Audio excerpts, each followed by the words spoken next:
There are people in this world who walk into a room and instantly feel everything no one else is willing to say.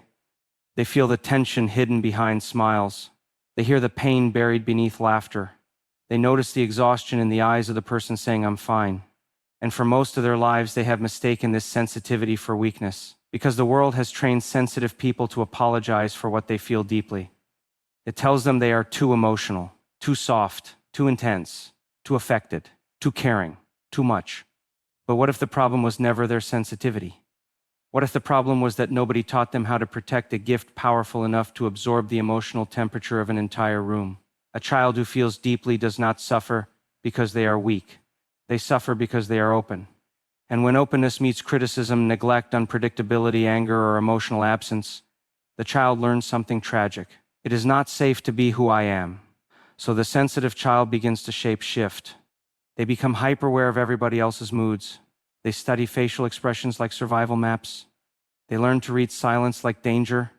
They become caretakers before they ever become themselves. Not because they are broken, because adaptation is brilliant. Sensitivity in its purest form is not fragility. It is heightened perception. It is the ability to feel life with extraordinary depth. It is the nervous system responding to subtle emotional frequencies most people walk past unconsciously. Sensitive people do not just hear words. They hear energy. They do not simply witness pain. They internalize it. And when they have not learned boundaries, they begin carrying emotions that were never theirs to carry. This is why so many empaths are exhausted, not because they are weak, because they have spent years breathing in the emotional smoke of everyone around them while forgetting their own lungs needed air too. They became emotional shelters for wounded people, safe places for everybody except themselves. And the tragedy is that society often rewards this self-abandonment. The empath becomes the good one, the listener, the helper, the dependable one, the one who understands everybody, the one who stays calm while silently drowning. Nobody notices how much pain sits behind their kindness because sensitivity learns very early how to hide. It's self and service. Some of the most compassionate people you will ever meet were children who had to become emotionally mature far too soon. They learned that love meant earning safety, that peace meant pleasing others, that connection required self-erasure. So they became experts at understanding everybody except themselves. And eventually the empath reaches a breaking point. Not because they care too much, because they have cared without protection, without boundaries, without rest, without truth. The body keeps score of every emotion the mouth refuses to speak. The empath who constantly says yes, while their soul screams no, will eventually feel it somewhere, in anxiety, in chronic fatigue, in depression, in burnout, in emotional numbness, in relationships that drain rather than nourish. Because the nervous system was never designed to carry the emotional weight of an entire world. And still, many sensitive people continue blaming themselves. They say, "Why can't I handle things like everyone else?" But they are not like everyone else. They feel more, notice more, absorb more. That is not failure. That is sensitivity without protection. A fire can warm a home or burn it down, and its danger does not make it worthless. It simply means it must be understood. The same is true for empathy. When sensitivity is unconscious, it becomes self-destruction. When sensitivity becomes conscious, it becomes wisdom. A healed empath does not stop feeling deeply. They stop drowning in what they feel.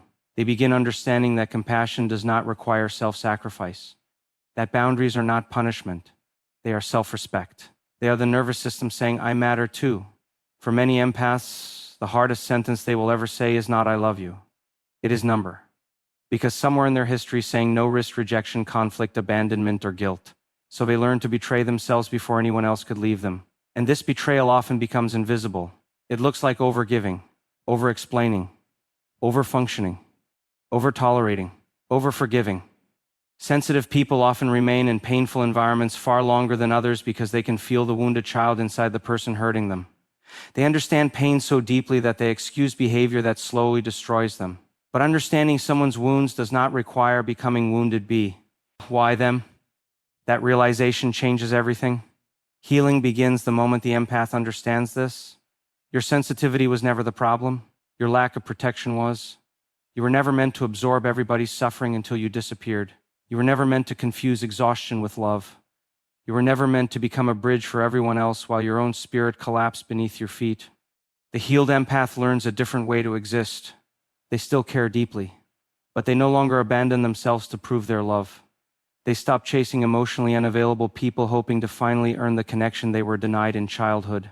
They stop shrinking to make disconnected people comfortable. They stop apologizing for intuition that has been accurate their entire lives. Because sensitive people know things before they can explain them. Their bodies recognize truth long before logic catches up. The tragedy is not that empaths feel too much. The tragedy is how many spend their entire lives disconnected from their own inner voice because they were trained to prioritize everyone else's emotional reality first. Imagine what happens when that empath finally turns their compassion inward. Imagine what happens when the person who spent decades understanding everybody else finally begins understanding themselves. That is transformation. Because once sensitivity is protected instead of shamed, it becomes power. Not power rooted in control, power rooted in presence. The healed empath walks differently through the world. Not louder, not harder, just truer. They no longer enter rooms searching for approval. They enter rooms connected to themselves. And people feel the difference immediately. Because there is something incredibly powerful about a person who feels deeply without apologizing for it. A person who can sit with pain without becoming consumed by it. A person who can remain soft without surrendering their dignity. A person who can love others without leaving themselves behind. That kind of presence changes people, not through force, through truth. And perhaps the most beautiful part of healing is this. The empath finally realizes they were never too much. They were simply carrying emotions, expectations, and survival strategies that were never theirs to hold. Underneath the exhaustion, underneath the people-pleasing, underneath the anxiety and the emotional overwhelm, there was never weakness. There was a profoundly sensitive human being trying to survive in a world that confused numbness with strength. But numbness is not strength. The ability to feel deeply and remain open to life after pain, that is strength. The courage to stay compassionate in a world that rewards disconnection, that is strength. The willingness to protect your heart without hardening it, that is strength. And when a sensitive person finally stops seeing themselves as broken, something extraordinary begins to happen. They stop becoming emotional sponges for the world's pain and start becoming mirrors that remind others what humanity was always supposed to feel like. There comes a moment in the life of every empath when exhaustion can no longer be hidden behind kindness. A moment when the smile begins to tremble under the weight of silent resentment. A moment when the body whispers what the soul has been screaming for years. You cannot keep abandoning yourself just to keep other people comfortable. Most empaths do not realize how early their self-abandonment began. It began the first time they understood that being easy to love was safer than being authentic. The first time they swallowed tears because someone else's emotions mattered more. The first time they became responsible for the emotional climate of a home they did not create. Children are not born believing their needs are inconvenient. They learn it. They learn it in households where love disappears during conflict, where anger fills the room unpredictably, where affection must be earned through obedience, silence, achievement, or emotional caretaking. And the sensitive child adapts brilliantly. They become hyper-attuned, hyper-responsible, hyper-aware. They learn how to read tension before words are spoken. They become experts at preventing disappointment. They shape themselves into what others need because somewhere deep inside them lies a terrifying belief. If I become difficult, I will lose connection. So the empath learns to betray themselves long before they ever understand what betrayal is. They say yes when their nervous system is begging for no. They tolerate disrespect because confrontation feels dangerous. They overgive because they secretly fear they are only lovable when useful. And over time, self-abandonment stops feeling like sacrifice.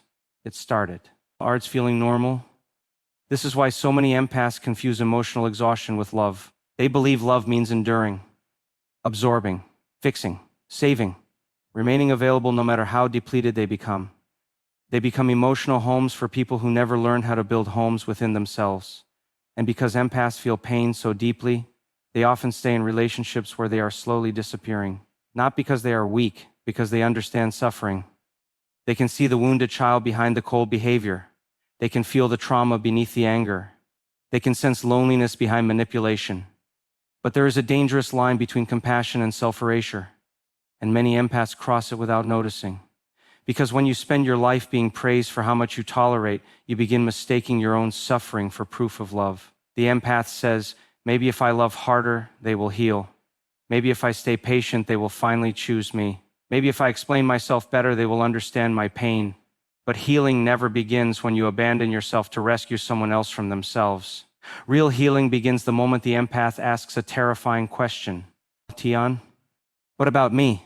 Not the role, not the helper, not the caretaker, not the emotional container for everyone else's chaos, but the self beneath all the survival patterns. Because many empaths have spent decades disconnected from their own needs. They know what everybody else feels, everybody else wants, everybody else fears. But ask them what they need and silence enters the room, not because they have no needs, because their needs were buried beneath years of adaptation.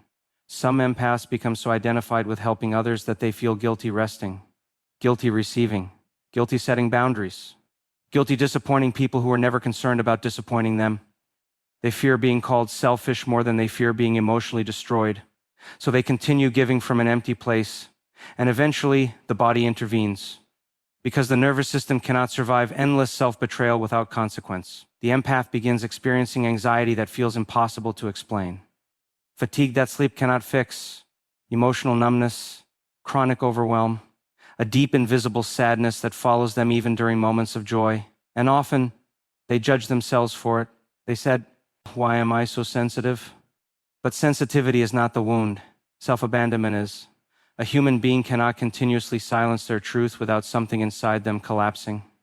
The healed empath understands this deeply. Every time you ignore your own boundaries to maintain attachment, you teach your nervous system that your safety does not matter. And eventually, the soul becomes exhausted from carrying a life that does not belong to it. Healing begins when the empath stops negotiating with their own pain, when they stop explaining away behavior that wounds them, when they stop romanticizing emotional unavailability because chaos feels familiar. Many empaths were raised in environments where inconsistency became mistaken for love. So in adulthood, calmness feels unfamiliar, healthy love feels suspicious, peace feels boring, and they unconsciously chase relationships that recreate the emotional unpredictability they once survived. Not because they enjoy suffering, because the nervous system always returns to what feels familiar, even when familiar hurts. This is why healing is not simply emotional. It is biological, psychological, spiritual. The empath must retrain themselves to believe that love does not require self-destruction, that they are allowed to exist without earning their worth through exhaustion. And this realization can feel terrifying. Because when empaths stop abandoning themselves, many relationships begin to change. Some people only love the version of the empath that never had boundaries, the version that always understood, always forgave, always stayed available, always carried the emotional labor. But healing changes the dynamic. The empath begins saying things they were once afraid to say. That hurt me. I need space. I cannot carry this for you anymore. I deserve reciprocity too. And suddenly people who benefited from their self-abandonment may call them selfish. But boundaries do not make an empath cruel. They make them whole. A healed empath no longer measures love by how much pain they can endure. They measure love by how safe they feel being authentic. That changes everything. Because once an empath reconnects with themselves, they begin recognizing how often they confused emotional intensity with intimacy. Not every connection is sacred simply because it feels deep. Some connections feel deep because they touch unhealed wounds. And the empath who once chased emotional chaos begins craving something entirely different. Peace, not performative peace, not silence filled with suppressed resentment. Real peace, the kind that enters the body when you no longer betray yourself to avoid rejection.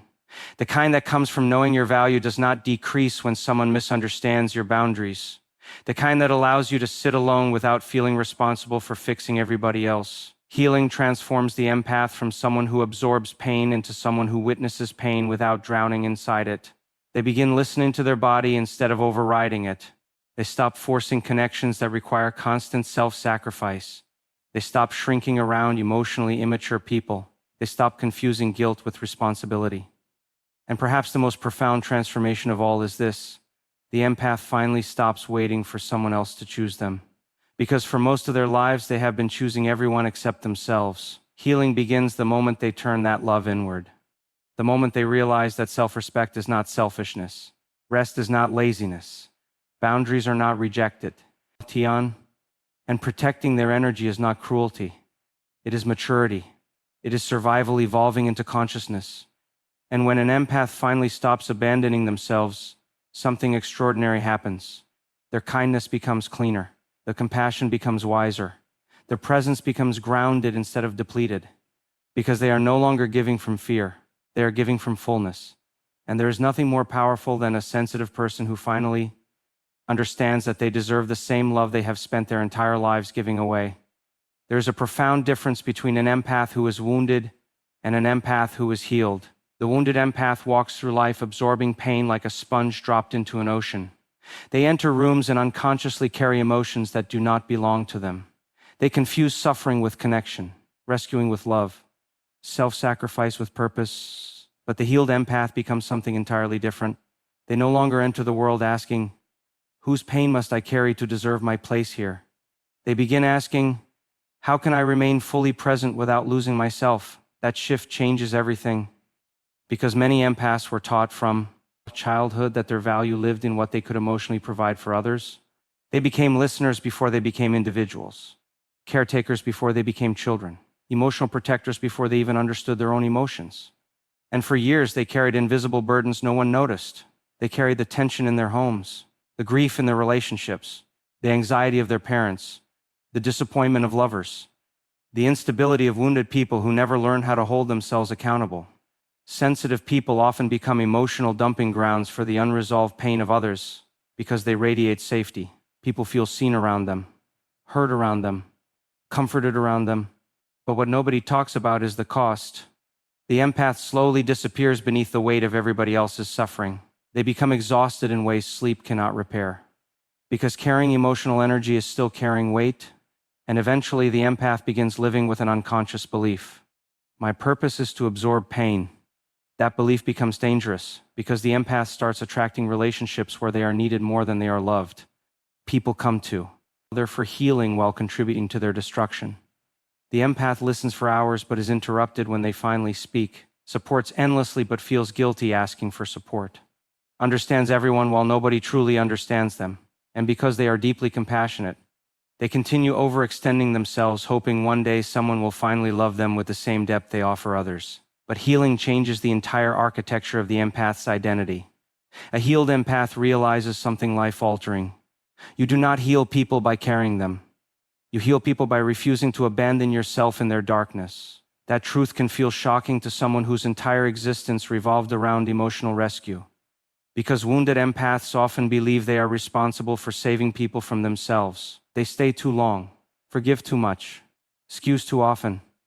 They see potential in people who are committed to dysfunction, and they become emotionally entangled in battles that were never theirs to fight. But healing teaches the empath a sacred boundary. Compassion does not require self-destruction. You can love someone deeply and still refuse to drown beside them. The healed empath no longer absorbs chaos to prove their love. They stop becoming emotional rehabilitation centers for people unwilling to heal themselves. And what emerges in place of that exhaustion is something extraordinary. Presence. Grounded, calm, conscious presence. Because the healed empath still feels deeply, perhaps even more deeply than before. But now they understand that feeling another person's pain does not mean becoming responsible for fixing it. That distinction liberates them. The healed empath learns how to witness suffering without becoming consumed by it. They listen without absorbing, care without collapsing, love without losing themselves. And suddenly their energy changes. People no longer leave conversations with them dependent. They leave awakened. Because there is a profound difference between rescuing people and illuminating possibility for them. Rescuing says, "You are incapable without me." Healing presence says, "You already possess the strength to face this." The healed empath stops carrying people emotionally on their back and starts reminding them of their own power. And this transformation often confuses people, because wounded people become uncomfortable. Table when the empath no longer overfunctions for them, when they no longer chase, fix, beg, manage, rescue. The healed empath becomes emotionally clear, not cold, clear. They no longer romanticize suffering. They no longer confuse emotional intensity with intimacy. They no longer feel obligated to bleed simply because someone else is wounded, because they finally understand this truth. Pain is contagious when boundaries are absent. For years, the empath believed love meant merging completely with another person's emotional state. If you hurt, they hurt. If you collapse, they collapsed. If you suffered, they carried it. But eventually they realized that carrying everyone's pain was not compassion. It was unresolved guilt, trauma conditioning, fear of abandonment disguised as love. Healing teaches the empath to remain connected to themselves while connected to others. That is maturity, because empathy without self-awareness becomes martyrdom. And martyrdom does not heal the world. Consciousness does. A healed empath walks into suffering differently. They do not rush to remove discomfort immediately because they understand growth often lives inside discomfort. They no longer interrupt another person's journey by rescuing them from every consequence, emotion, or challenge.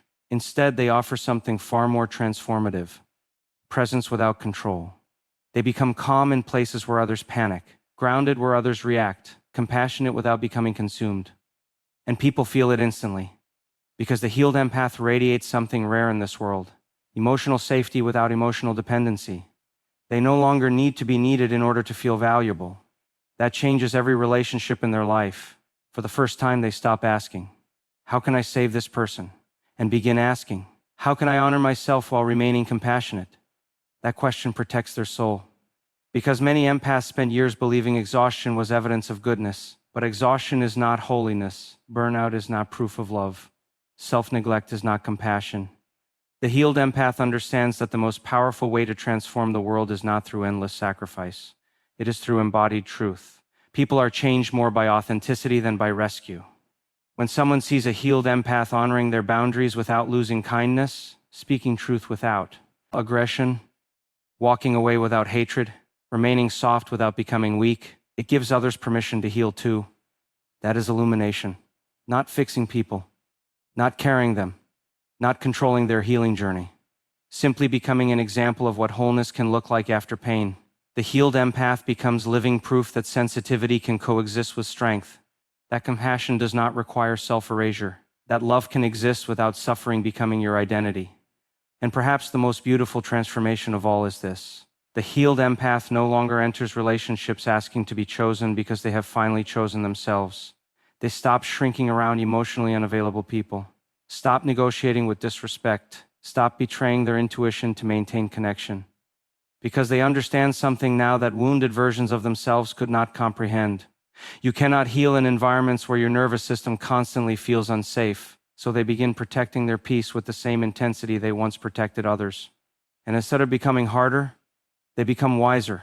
Their heart remains open, but no longer unguarded. Their compassion remains alive, but no longer self-destructive. Their sensitivity remains powerful, but no longer directionless. And suddenly, the empath who once carried everybody's darkness becomes something else entirely: a light. Not because they never suffered, but because they stopped allowing suffering to define their purpose. They no longer walk into rooms absorbing pain unconsciously. They walk into rooms reminding people through their presence alone that healing is possible, authenticity is possible, peace is possible, and becoming whole after being broken is possible.